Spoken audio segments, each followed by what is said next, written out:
Well, it's interesting to look back over your life up to becoming president of Spelman and say that everything prepared you for this. If not president of Spelman, president of a college, president of university, that everything led toward this. But it could also be just happenstance, fate, kismet, what have you, that all of a sudden the opportunity comes, the presidency's open, people say, oh, Johnnetta Cole, she would be great. So you get there. And I heard you say recently that while these HBCUs are wonderful places, they're far from perfect. And Spelman is both a wonderful place and it's far from perfect. What did you find?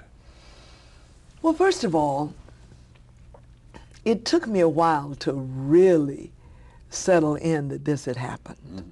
I mean, by any theoretical reckoning, this was not supposed to happen.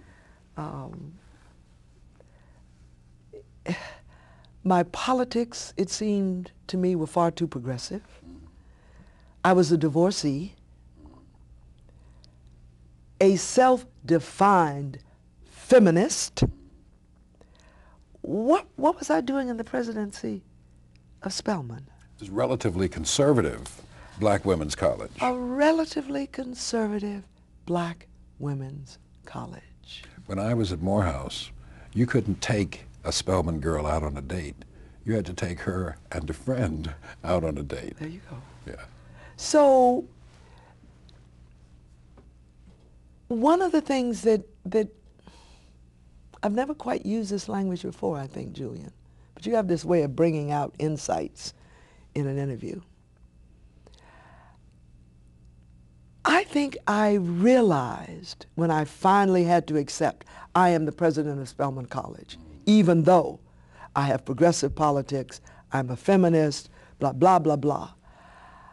I think it was one of the first times that I really confronted that while I was all of those things and they sat and moved so comfortably within me, that I also had a gift of presenting both myself and the ideas that I believe in both meaningful and non-threatening ways.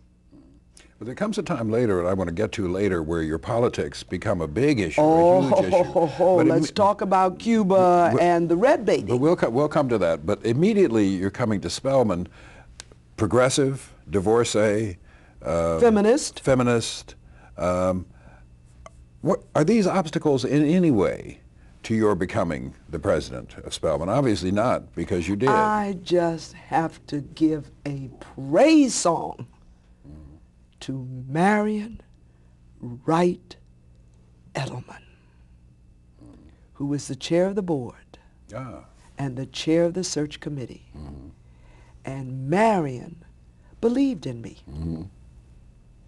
I'm not sure she knew the extent of all that I believed in, but she believed that I would never, ever, ever, ever consciously do harm to her school. And she thought you'd be good for her school. And she had a vision that I'm not sure I had, that I could do wonderful things with and for her school.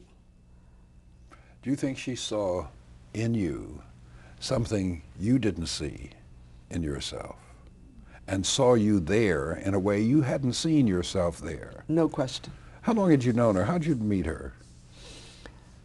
One wasn't an active person in this country without knowing of Marion.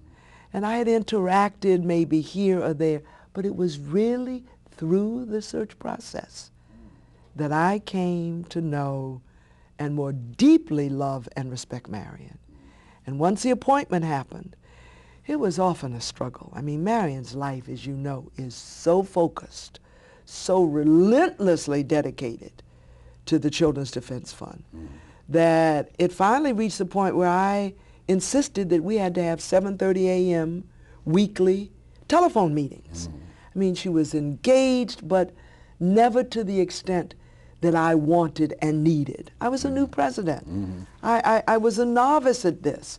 I hadn't been a dean and a provost and a vice president, and so I was always trying to get more, perhaps out of my own insecurity about the presidency. And except for your mother's experience and your year at Fisk, you'd never had this experience. You'd been at Washington, you'd been at UMass, you've been at Hunter. This is very, very different from those. It was very different. Very different. And I have thought a lot in retrospect about my mom. Registrar, English professor at Edward Waters.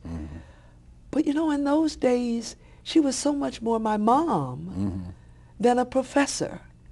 But I did grow up in many ways on that Edward Waters campus. You know, I would go there to meet my mom. I was aware of it. And I grew up, by the way, with many, many, many, many, many experiences at Bethune-Cookman. Because we would drive to Bethune-Cookman. My mother had close friends there because of the relationship between my great-grandfather and Mary McLeod Bethune. So all of that was a part of my growing up, but I never took myself and placed myself within those contexts. Myself as a professor, but not as a president.